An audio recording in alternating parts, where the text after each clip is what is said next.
تو اب اس میں ایک چیز کا خیال کیا کریں کہ 40 سال کے بعد آپ لپڈ پروفائل کا ٹیسٹ لازمی کرائیں, کولیسٹرول لیول چیک کریں اپنا. میں چیک کرتا ہوں, سال میں 1 آدھ دفعہ کر لیتا ہوں یہ کام, 1 سال میں نہیں تو 2 سال میں تو کر لیتا ہوں.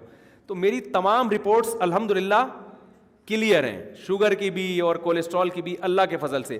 باقی پھر بھی اللہ مارنے پہ آ جائے تو ہم نے بڑے بڑے کلیئر لوگوں کو دیکھا بیٹھے بیٹھے لڑک جاتے ہیں. تو میں اپنے بارے میں کوئی فنڈر گیری کا دعویٰ نہیں کر رہا کہ مجھے کچھ نہیں ہوگا, جب ہونا ہوتا ہے تو بیٹھے بیٹھے ہو جاتا ہے.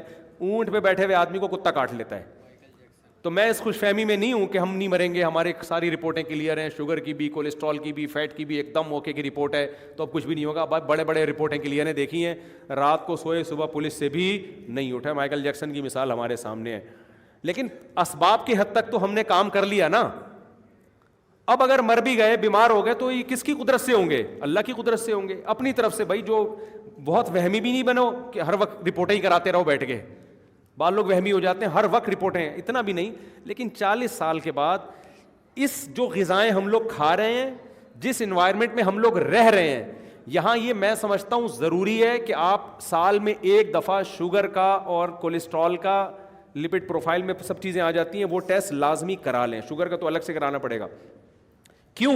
جو لوگ نہیں کراتے نا اور فنٹر گیری, اب ایک ٹیسٹ ویسٹ سے کچھ نہیں ہوتا, جب وہ بیمار ہوتے ہیں نا تو خون کے آنسو ہوتے ہیں وہ. پھر صرف پراٹھے نہیں چھوٹتے, پھر اور بہت ساری چیزیں چھوٹ جاتی ہیں ان کی. سمجھتے ہو کہ نہیں سمجھتے؟ میں ایسے لوگوں کو جانتا ہوں, میں نے ان سے کہا یار آپ 50 سال کے ہو گئے, آپ بی پی تو چیک کیا کرو اپنا. اب یہ چیک ویک کرنے سے آدمی وہمی ہو جاتا ہے. تھوڑے دنوں میں مارکیٹ سے کیا ہو گئے, شارٹ ہی ہو گئے. اچانک بی پی ان کا ہائی ہوتا تھا, ان کو پتہ ہے بلڈ پریشر خاموش قاتل ہے. بلڈ پریشر کیا ہے؟ خاموش قاتل. پتہ ہی نہیں چلتا کب کڈنی پہ اٹیک کر کے کڈنی کا بیڑا غرق کر دے اور کب برین ہیمریج ہو جائے. تو ہماری صحتیں وہ نہیں ہیں جو یورپ میں لوگوں کی ہیں, گوروں کی ہیں. میں 3 ہفتے تقریباً یورپ میں رہا ہوں, پراٹھے بھی کھائے, سب کچھ کھایا, ایک دن بھی پیٹ نہیں خراب ہوا. پتہ نہیں پانی ہے, ہوا ہے, کیا ہے. یہاں آتے ہی ایک دم سیٹنگ آؤٹ ہونا شروع ہو گئی. تو پاکستان میں تو میرے بھائی فرض سمجھتا ہوں میں کہ سال میں آپ, ہم نہیں کہہ رہے 2 سال میں کرا لیا کرو, چلو 1 سال میں نہیں, شوگر کا, بلڈ پریشر کا اور کولیسٹرول کا ٹیسٹ لازمی اپنے خرچے پہ بولو نا کرا لیا کریں. اس سے آپ کو پتہ چلتا رہے گا کتنے تک پراٹھے آپ افورڈ بولو کر سکتے ہو. سمجھتے ہو کہ نہیں سمجھتے؟ تو اللہ کا شکر ہے اب تک پراٹھے افورڈ جو سیٹنگ چل رہی ہے نا, جو ٹیسٹ ہیں وہ صحیح آ رہے ہیں الحمدللہ. تھوڑی بہت ایکسرسائز بھی کر لیتا ہوں, واکنگ بھی کر لیتا ہوں.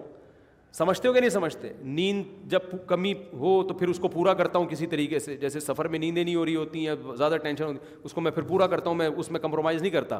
میرے گھر والوں کو پتہ ہے کہ جب میری کھوپڑی گھومتی ہے اور میں کہتا ہوں سونا ہے, تو پھر کسی کا باپ بھی نہیں ہم کو جگا سکتا, پھر سونا ہے. پھر کوئی فون بھی فلائٹ موڈ پہ, وہ تو اکثر رہتا ہے. کیونکہ جب آدمی کی نیند خراب ہوتی ہے, ڈپریشن میں جانا شروع کرتا ہے, اسٹریس میں جاتا ہے. نیند کی کمی سے اتنے مسائل کھڑے ہوتے ہیں نا, اتنے مسائل کہ آپ 100% درست ہو کے بھی 100% خراب ہو جاتے ہو آپ. اتنے مسائل, ایک تو چڑچڑا ہو جاتا ہے آدمی, بات بات پہ ویسے غصہ کر رہا ہوتا ہے. تو اس لیے یہ جو ہے نا, اپنے ماں باپ کا تو لازمی کراؤ, ان پہ ترس کھاؤ. ایسے کیس دیکھو, ہم دنیا میں ٹریولنگ کی ہے, ہم ملک میں بھی بہت ٹریولنگ کی ہے, بہت لوگوں سے ملے. ابا کا بلڈ پریشر چیک نہیں کرتے تھے بچے, ایک دن ہائی ہوا, ابا کومے میں چلے گئے. اب 20 سال سے 15 سال سے بستر پہ کومے میں پڑے ہوئے.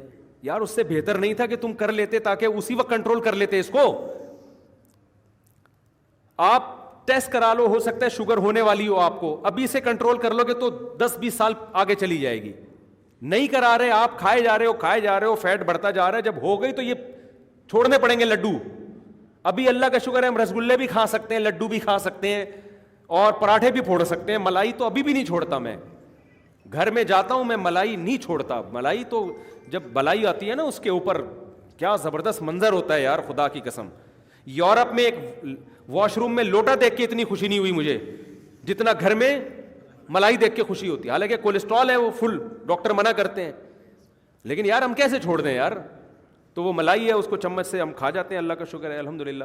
لیکن پھر یہ ہے کہ آدمی تھوڑا سا بھاگے دوڑے بھی کچھ سارے ملائی پھوڑتا رہے, پراٹھے ہی پھوڑتا رہے, باقی کچھ نہ کرے تو وہ تو پھر پھٹے گا نا, وہ تو کھچڑی کھا کے بھی پھٹے گا پھر وہ. تو اس لیے پھر بھی میں کہتا ہوں, میں کوئی یہ نہیں کہہ رہا کہ بہت کوئی ہماری خاندانی صحت ہے, بیٹھے بیٹھے آدمی بڑے بڑے ہم نے صحت مند لوگ دیکھے ہیں, بڑی بڑی باتیں کر کے گئے اور انا للہ ہو گیا. سمجھ رہے ہو نا, موت تو ایسی چیز ہے بھائی, اللہ جب چاہے گا. ابھی ایک 35 سال کی لیڈی ڈاکٹر, کینسر کی اسپیشلسٹ, کینسر سے ڈیتھ ہو گئی, کینسر کی اسپیشلسٹ لیڈی ڈاکٹر, اور جب کینسر کا پتہ چلا تو آخری اسٹیج پہ تھا. وہ لیڈی ڈاکٹر کو اپنا نہیں پتہ چلا کہ مجھے کتنا خطرناک کینسر ہے. تو یہ عبرت کے لیے کافی ہیں یہ واقعات. کو صحت وحت یہ ایسی چیزیں نہیں ہے جس پہ انسان شو مارے, 2 منٹ میں بندہ مارکیٹ سے کیا ہوتا ہے, شارٹ ہوتا ہے, ایسا پتہ ہی نہیں ہوتا اندر باڈی میں ہو کیا رہا ہے. تو رپورٹیں سب کلیئر آ رہی ہوتی ہیں, اور پتہ چلتا ہے ایک دن پتہ چلا کہ حضرت کی رپورٹ ہی کلیئر نہیں ہے, یعنی انا للہ ہی ہو گیا ان کا. تو اس لیے اس پہ فخر کرنے کی بات نہیں ہے, لیکن اپنی ذمہ داری انسان پوری کرے, اپنی صحت کا خیال رکھے, کولیسٹرول وغیرہ چیک کرتا رہے, پھر پراٹھے پھوڑتا رہے بیٹھ کے. تو اب آپ پراٹھے کھانے سے پہلے یہ دیکھ لو کہ آپ پراٹھا افورڈ کر سکتے ہو یا بولو نہیں. پھر بھی ڈاکٹر کہتے ہیں کہ پھر بھی نہ کھاؤ تو زیادہ اچھا ہے. ڈاکٹر اگر میری بھی رپورٹ دیکھیں گے تو یہی بولیں گے یار نہ کھاؤ نا, اچھا ہے تو پھر کیوں کھا رہے ہو, اور اچھا ہو جائے. تو ہم ڈاکٹر سے کہتے ہیں دنیا میں صحت کے علاوہ بھی غم ہے بہت سارے, خالی صحت ہی کو فوکس کریں اور لذتیں چھوڑ دیں تو ڈپریشن سے مر جائے آدمی. اب آپ نے دیکھا ہوگا کچھ لوگ پتے کھا رہے ہوتے ہیں, گھاس پھوس, ڈائٹ پلان, بڑے ماڈرن طبقہ ہے نا ہمارا, بہت ڈائٹ پلان, صبح ناشتے میں ایک انڈے کو ہاتھ لگا کے ہاتھ واپس کھینچ لینا ہے. یہ ڈائٹ پلان چل رہا ہے نا ان کا, ویٹ لاس کرنا ہے. ایکچولی انسان وہ موٹیویشن کی ملی ہوئی ہوتی ہے, کسی موٹی نے ویٹ کم کیا ہوتا ہے تو اس نے موٹیویشن دی ہوئی ہوتی ہے, ٹھیک ہے نا.